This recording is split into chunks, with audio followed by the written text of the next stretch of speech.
नमस्ते दोस्तों, कैसे आप सब। उम्मीद करता हूँ आप काफ़ी अच्छे होंगे। तो आज हम बात करेंगे फ्री कोर्स ऑन फार्माकोविजिलेंस। यहाँ पे हम 3 मॉड्यूल डिफरेंट डिस्कस करेंगे, जहाँ पे आप फार्माकोविजिलेंस के बारे में बेसिक नॉलेज जान सकते हैं।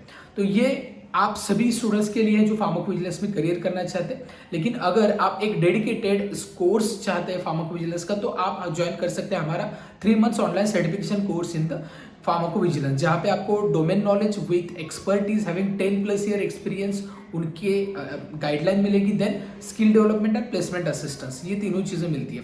सो उस कोर्स के लिए एनरोलमेंट हो या कोई भी प्रोसीजर जानने के लिए इस नंबर पे आप कॉल कर सकते हैं या हमारे वेबसाइट पे विजिट कर सकते हैं। तो ये कोर्स का एक मोटिव यही है फ्री कोर्स का, कि आपको जानकारी मिले फार्माकोविजिलेंस के बारे में। ठीक है, तो चलिए इस वीडियो को स्टार्ट करते हैं। यहाँ पे इस मॉड्यूल में हम कवर करेंगे history and introduction of pharmacovigilance और क्लिनिकल ट्रायल्स के ओवरव्यू। ओके, तो सबसे पहले हम बात करेंगे फार्माकोविजिलेंस क्या होता है। तो फार्माकोविजिलेंस ये एक सब पार्ट है क्लिनिकल रिसर्च का। क्लिनिकल रिसर्च बहुत बड़ा अम्ब्रेला है जिसके अंडर क्लिनिकल ट्रायल्स होते हैं, फार्माकोविजिलेंस होता है, regulatory affairs, medical coding, medical writing, literature review, okay, ETMF, तो अलग अलग डिपार्टमेंट्स हैं। तो आपको फार्माकोविजिलेंस जानने से पहले क्लिनिकल ट्रायल्स के बारे में जानना जरूरी है। क्लिनिकल ट्रायल्स क्या होते हैं? जैसे कि आपको पता है कि कोई भी ड्रग्स इन्वेंट होने से पहले उसमें ट्रायल्स किए जाते हैं। तो जैसे कि कोई रिसर्च मॉलिक्यूल बनता है, उसके बाद उस मॉलिक्यूल पे ट्रायल्स किए जाएंगे जो pre clinical and clinical trials होते हैं। जैसे पहले जो फेज होता है वो होता है फेज 0, जहाँ पे एनिमल ट्रायल्स किए जाते हैं। एनिमल ट्रायल्स में अलग अलग एनिमल्स यूज होते हैं, जैसे गिनी पिग, रैबिट या और भी कई सारे, depending on the therapeutic area ये सिलेक्ट किया जाता है और उस पर ट्रायल्स किए जाते हैं। एनिमल ट्रायल्स पे टॉक्सिसिटी चेक की जाती है, देन डोज डिपेंडेंसी, कार्सिनोजेनिसिटी, ये सारा चेक किया जाता है। उसके बाद ह्यूमन ट्रायल्स होते हैं। ह्यूमन ट्रायल्स में डिफरेंट फेजेस है, फेज 1, फेज 2, फेज 3, फेज 4। अब अलग अलग फेजेस में डिफरेंट वॉलंटियर्स होते हैं और डिफरेंट रीजन्स होते हैं। मोटिव यही है कि एक ड्रग पूरा सेफ एंड इफेक्टिव बनाया जाए। लेकिन ये ट्रायल्स कंडक्ट कैसे किए जाते हैं? तो वो स्पॉन्सर्स ये ट्रायल्स कंडक्ट करते हैं। कहाँ पे करते हैं? हॉस्पिटल्स में कंडक्ट करते हैं। तो ये कैसे होता है? तो वॉलंटियर्स जो होते हैं, जहाँ जिनके ऊपर ये ट्रायल्स किए जाते हैं, उनको गाइड किया जाता है, उनको बता दिया जाता है कौन से मॉलिक्यूल पे ट्रायल किए जा रहे हैं। और मे भी ट्रायल्स का समय जो होता है वो अलग अलग होता है, कई कबार 5 से 10 साल और कई कबार ज़्यादा भी होता है, 15 साल तक भी होता है। कोई भी वॉलंटियर्स जब हम सिलेक्ट करते हैं पर्टिकुलर ट्रायल्स के लिए, तो उनको इन्फॉर्म कंसेंट फॉर्म दिया जाता है, जहाँ पे उनकी पूरी डिटेल्स ली जाती है और साथ ही उनको बताया दिया जाता है कहाँ पे कौन सी ट्रायल्स हो रही है, कितने ड्यूरेशन के लिए। हर चीज़ पूरी ट्रांसपेरेंट होती है और with proper approval from the patient, जिसको हम वॉलंटियर बोलेंगे, उसके बाद ही उन पे ट्रायल्स कंडक्ट किए जाते हैं। और वहाँ पे जो मेडिकल जो टीम होती है उनको इन्वेस्टिगेटर बोलेंगे। तो ये इन्वेस्टिगेटर्स होते हैं। इससे पहले इथिक्स कमेटी बनती है। इथिक्स कमेटी मतलब ये ट्रायल्स कैसे कंडक्ट किए जाएंगे, कितने समय के लिए किए जाएंगे, पूरा प्रोटोकॉल बनता है और उसी के अकॉर्डिंगली ये सारा चलता है। तो वहाँ पे रोल क्लिनिकल रिसर्च कोऑर्डिनेटर का होता है, जो अलग अलग पेशेंट को देखेंगे और उनको गाइड करेंगे कि किस प्रकार क्लिनिकल ट्रायल्स कंडक्ट किए जाएंगे। वो डॉक्यूमेंट्स इन्वेस्टिगेटर्स को दिए जाएंगे, राइट। और वहीं पे आप क्लिनिकल रिसर्च एसोसिएट होते हैं जो पूरे ट्रायल्स का डेटा स्पॉन्सर को सबमिट करते हैं। तो ये पार्ट है क्लिनिकल रिसर्च का। आपको जानना ये है कि क्लिनिकल ट्रायल्स में भी अगर कोई एडवर्स इवेंट पाए जाते हैं तो वो काम होता है फार्माकोविजिलेंस का। तो फार्माकोविजिलेंस क्या है? जो क्लिनिकल रिसर्च का एक पार्ट है, ये तो आप समझ गए। लेकिन फार्माकोविजिलेंस एक्चुअली है क्या? फार्माकोविजिलेंस को अगर डिवाइड किया जाता है तो फार्माकॉन एंड विजिलेंस, ये 2 चीजें आपको पाए जाते हैं। तो फार्माकॉन जो होता है वो ग्रीक वर्ड है जिसका मीनिंग है मेडिकल सब्सटेंस, और विजिलिया मतलब ये लैटिन वर्ड है, उसका है टू मॉनिटर, ये मीनिंग है। ओके, तो फार्माकोविजिलेंस का एक सिंपल मीनिंग है to monitor on adverse event. ठीक है, तो अब अगर WHO की डेफिनेशन देखी जाए तो it is an science and activities related to detection, assessment, understanding and prevention of any adverse event. अब डिटेक्शन मतलब क्या है? जैसे कि कोई भी एडवर्स इवेंट पाया जाता है। अब देखिए, एडवर्स इवेंट में बहुत बार बोल रहा हूँ, ये एडवर्स इवेंट है क्या ये जानते हैं पहले। ओके, एडवर्स इवेंट क्या है? जैसे कि कोई मेडिसिन लेने के बाद कोई साइड इफेक्ट होता है, तो वो मे बी नोन होता है और अननोन भी होता है। जैसे आपको पता है कि आपने वैक्सीन ली होगी कोविड की, कोवैक्सीन, कोविशील्ड, है ना। इसके बाद आपको फीवर आ सकता है, ये आपको पहले से ही मालूम है। It is a side effect, but ये नोन है, रिसर्च में पाया गया है, तो उसको बोलेंगे हम साइड इफेक्ट। ओके और इसके बाद अगर उस पेशेंट को नॉशिया, वोमिटिंग, हेडेक, कोई ऐसे कोई मतलब सिम्टम्स आते हैं जो बिल्कुल भी रिसर्च में नहीं है, तो वो होंगे एडवर्स इवेंट। ओके तो ये एडवर्स इवेंट और एडवर्स ड्रग रिएक्शन, ये दो डिफरेंस आपको पूछे जा सकते हैं। जो साइड इफेक्ट है मतलब एडवर्स ड्रग रिएक्शन, वो ऑलरेडी नोन होती है, एडवर्स इवेंट नोन नहीं होते। अगर हम इनकी डेफिनेशन तक जाएं तो एडवर्स ड्रग इवेंट की डेफिनेशन है, adverse drug event is any untoward medical occurrence that may be present during treatment with pharmaceutical product which does not necessarily have casual relationship with this treatment. An adverse drug reaction is a response which is noxious and unintended and which occurs at doses normally used in humans for prophylaxis, diagnosis, therapy of disease or for modification of physiological function. तब आपको पता चला होगा कि adverse event ये unknown होते हैं, right. तो ऐसे एडवर्स इवेंट अगर पाए जाते हैं किसी भी पेशेंट में ड्यूरिंग क्लिनिकल ट्रायल्स हो या फिर पोस्ट मार्केटिंग हो, मतलब मेडिसिन मैन्युफैक्चर होने के बाद भी अगर पाए जाते हैं, तो उस पर जो काम किया जाता है वो होता है फार्माकोविजिलेंस का। सो डिटेक्शन मतलब एडवर्स इवेंट होते हैं पेशेंट को, तो वो डिटेक्ट करना। अब क्लिनिकल ट्रायल्स में कौन डिटेक्ट करेगा? इन्वेस्टिगेटर होते हैं, वो डिटेक्ट करेंगे। और अगर पोस्ट मार्केटिंग मतलब कोई भी ड्रग मैन्युफैक्चर होने के बाद इफेक्ट आते हैं, तो वो कौन मॉनिटर करेगा? वो फिजिशियन मॉनिटर करेंगे। तो वो है डिटेक्शन। इसके बाद असेसमेंट। असेसमेंट मतलब क्या? असेसमेंट का मतलब होता है कि कोई भी ड्रग अगर एडवर्स इवेंट है तो वो ड्रग्स की वजह से है या कोई अदर सब्सटेंस है या कोई अदर रीजन है। जैसे किसी का बायोलॉजिकल रीजन हो सकता है, बिकॉज ऑफ एज फैक्टर्स हो सकता है।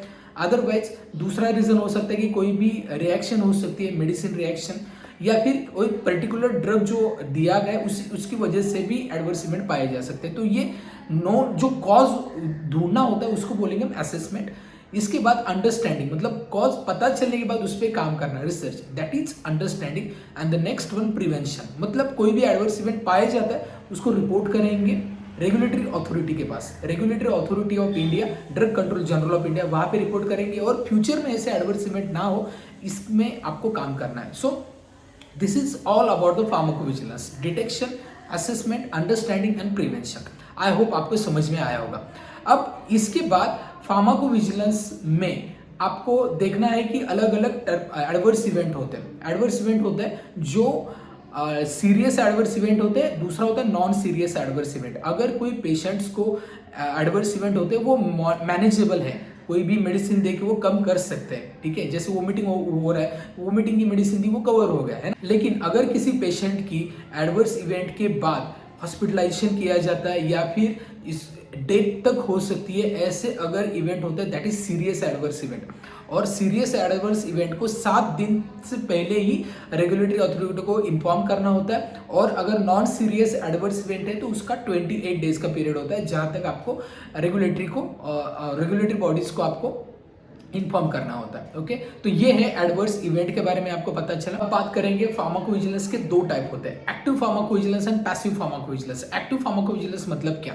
जैसे कि कोई भी एडवर्स इवेंट पाए जा रहे हैं वो है क्लिनिकल ट्रायल्स, मतलब पेशेंट को मॉनिटर किया जा रहा है, वहीं पे आपको कोई एडवर्स इवेंट पाए जाते हैं। जैसे कि पेशेंट ने बोला कि मैंने मेडिसिन ली लेकिन मुझे अभी रैशेस आ रहे हैं, और वो देखते हैं, वो फिजिशियन देखेंगे, ये सारा लाइव हो रहा है ना। वो पेशेंट को पहले मेडिसिन दिया गया, उनको पूरी मतलब वो पूरा मॉनिटर कर रहे हैं, कितना डोसेज दिया है, कब दिया है, ये सारा, उसके बाद भी एडवर्स इवेंट आ रहे हैं, that is called as active. और अगर पेशेंट को एडवर्स इवेंट आ रहे हैं मेडिसिन मैन्युफैक्चर होने के बाद, पोस्ट मार्केटिंग सर्विलियंस के बाद, that is passive pharmacovigilance. Okay तो ये 2 टाइप होते हैं फार्माकोविजिलेंस के। अब इसके बाद यहाँ पे रिपोर्ट्स, जैसे 2 प्रकार से आप एडवर्स इवेंट को रिपोर्ट कर सकते हैं, solicited report and unsolicited report. Solicited report होता है रिपोर्ट्स फ्रॉम क्लिनिकल ट्रायल्स और पोस्ट मार्केटिंग स्टडीज। लेकिन अनसॉलिसिटेड होता है जो इंटरनेट से भी कंपनीज को बता दिया जाता है, ये इंडिविजुअल पेशेंट रैंडमली बताता है, जिसमें स्पॉन्टेनियस रिपोर्टिंग भी आती है। देन कोई भी पेशेंट इंटरनेट से मेल करे, फैक्स करे, कॉन्टैक्ट करे, so that is unsolicited. Okay तो ये दो प्रकार के रिपोर्ट्स होते हैं। तो रिपोर्ट्स करने के टाइप कितने होते हैं फार्माकोविजिलेंस के? एक तो आप कॉल करके कर सकते हैं, दूसरा होता है मेल कर सकते हैं, फैक्स कर सकते हैं, राइट। तो ठीक है, तो इतने प्रकार के एडवर्स इवेंट के मोड ऑफ रिपोर्टिंग है। अब आगे बात करते हैं जो फार्माकोविजिलेंस है इसकी नीड क्यों है। तो जैसे कि आपको पता चला कि एडवर्स इवेंट पे काम करता है तो ये बहुत ज़रूरी है पेशेंट सेफ्टी के लिए, पेशेंट को अवेयरनेस पहुंचाने के लिए फार्माकोविजिलेंस की बहुत ज़्यादा ज़रूरत है। तो हम इसके एम्स या ऑब्जेक्टिव्स के बारे में बात करेंगे। सबसे पहला एम है to improve patient care safety to use of medicine. दूसरा है enhance public health programmes by collecting medicine information. तीसरा है identify signals of serious adverse event. And next, detect problems related to use of medicines and communicate the findings in timely manner. तो अब तक हमने cover किया pharmacovigilance के different terminologies, pharmacovigilance का introduction cover किया, उसके पहले हमने क्लिनिकल ट्रायल्स कवर किया। अब हम बात करेंगे हिस्ट्री ऑफ फार्माकोविजिलेंस। फार्माकोविजिलेंस शुरू कैसे हुआ, ये आपको बहुत जरूरी है, सवाल आपको डेफिनेटली पूछा जा सकता है। बेसिकली 170 ईयर्स एगो फार्माकोविजिलेंस का जो स्टडी है वो शुरू हुआ था। तो हम स्टेप बाय स्टेप देखते हैं किस प्रकार ये वर्क मतलब इंसिडेंसेस हुए थे और उसके अकॉर्डिंगली एक्शंस ली गई। 29 जनवरी 1848 को a young girl from north of England died after receiving chloroform anaesthetic before removal of infected toenail. इसका मतलब ये है कि एक गर्ल है जो क्लोरोफॉर्म लेने के बाद डाइड हुए, ठीक है, लेकिन इसका कॉज अननोन था क्योंकि तब तक फार्माकोविजिलेंस की मतलब इन्वेंशन हुआ ही नहीं था। But sir James Simpson discovered that chloroform is very powerful and effective anaesthetic. Okay, तो इसके लिए ये कॉज यहाँ पे ये दिखाता है कि क्लोरोफॉर्म की वजह से तो नहीं हुआ। बाद में पता चलता है कि cause of girls death is due to lethal anaemia और पल्मोनरी एस्पायरेशन। उसके बाद जो नेक्स्ट इंसिडेंस है यहाँ पे है 1937 में 107 डेथ हुई थी यूएसए में due to sulfonamide elixir containing diethyl glycol as a solvent. But ये डेथ हुई थी ड्यू टू सॉल्वेंट, ओके, जो सॉल्वेंट था डाइइथिल ग्लाइकॉल। इसके बाद नेक्स्ट है federal food and cosmetic act, ये एस्टैब्लिश हुआ इन 1938। इसका रीजन यही है कि प्री मॉनिटरिंग जो मेडिसिन को करना वो बहुत जरूरी है मेडिसिन को मार्केटिंग करने से पहले।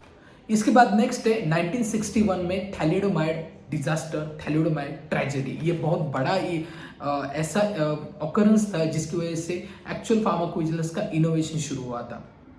यहाँ पे हुआ यह था कि लगभग 10,000 बेबी एबनॉर्मल थे उनके बॉर्न के बाद, मतलब पैदा होने के बाद 10,000 तक बेबी को ऐसे कुछ अलग अलग ऑर्गन्स नहीं थे। जैसे कि पहले तो किसी को हाथ अच्छे से फॉर्म नहीं हुए थे, किसी के पैर नहीं हुए थे, किसी के आई फॉर्मेशन नहीं हुआ था, ठीक है, किसी का स्पाइनल कॉर्ड डेवलप नहीं हुआ था, किसी के हार्ट में डिफेक्ट्स था, किसी के लंग में डिफेक्ट था।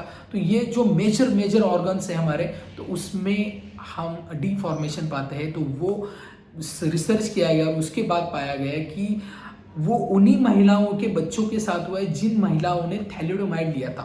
थैलिडोमाइड ये मॉर्निंग सिकनेस के लिए डॉक्टर देते थे और ये कॉमन एक्चुअली प्रॉब्लम है जिसकी वजह से देना मेडिसिन देना ज़रूरी होता है, वो थैलिडोमाइड दिया जाता था और थैलिडोमाइड की वजह से ही ये हुआ। इसी के लिए वो जो बेबीज थे उनको कंजेनाइटल मालफॉर्मेशन हुआ था। इसके बाद 1973 में यह प्रूव किया हुआ कि थैलिडोमाइड की वजह से ही फोकोमेलिया डेवलप हुआ था बेबीज में। तो इसके बाद बहुत सारी मतलब चेंजेस हुए। 1964 में येलो कार्ड स्ट्रक्चर्ड हुआ इन यूके। 1965 में डेवलपमेंट ऑफ यूरोपियन लेजिस्लेशन। 1966 में pilot study of Boston collaborative drug surveillance programme start हुआ। देन 1968 में international drug monitoring institute start किया गया by the WHO in collaboration with 10 countries. वो 10 countries थी Australia, UK, USA, Germany, Canada, Ireland, Sweden, Denmark, New Zealand, Netherland. इसके बाद 1992 में international society of pharmacovigilance develop की गई जिसको ISOP बोलते हैं, टू प्रोमोट फार्माकोविजिलेंस। देन 1995 में यूरोपियन मेडिसिनल एजेंसी स्टार्ट हुई। देन 2001 में यूड्रा विजिलेंस, मतलब ये यूरोपियन कंट्रीज ने शुरू किया गया प्रोग्राम्स था to monitor adverse event happened in the clinical trials in the Europe. उसके बाद 2012 में new European pharmacovigilance legislation. Then 2017 में न्यू यूड्रा विजिलेंस फॉर्मेट भी डिटेक्ट मतलब इन्वेंट हुआ था। तो इस प्रकार फार्माकोविजिलेंस की शुरुआत हुई और ऐसे ऐसे डेवलप होता गया। ओके, तो आज इस पहले मॉड्यूल में हमने कंप्लीट किया है फार्माकोविजिलेंस की हिस्ट्री, फार्माकोविजिलेंस के various terminologies, introduction and clinical trials overview. Okay, तो आई होप ये वीडियो में जो पॉइंट है वो कवर आपको मतलब कनेक्ट हो गए। फिर भी अगर क्वेरी है तो हमें कमेंट बॉक्स में पूछ सकते हैं। मिलते हैं अगले मॉड्यूल में, अगले मॉड्यूल भी और इंटरेस्टिंग होगा। ये 3 मॉड्यूल्स पूरा देखिए, पूरा इंफॉर्मेशन आपको पता चल जाएगा फार्माकोविजिलेंस के रिलेटेड। और अगर ये वीडियो अच्छा लगता है, ये इनिशिएटिव हमारा अच्छा लगता है, वीडियो को लाइक करें, चैनल को अभी सब्सक्राइब नहीं किया चैनल को सब्सक्राइब करें, क्योंकि हमारा चैनल कई सारी इंफॉर्मेशन देता है related to the career opportunity, business opportunities and interview preparation. और इस वीडियो को बहुत सारे लोगों तक शेयर भी करें। ठीक है, तो इस वीडियो में इतना है, मिलते हैं नेक्स्ट वीडियो में। तब तक बी हेल्दी, बी हैप्पी।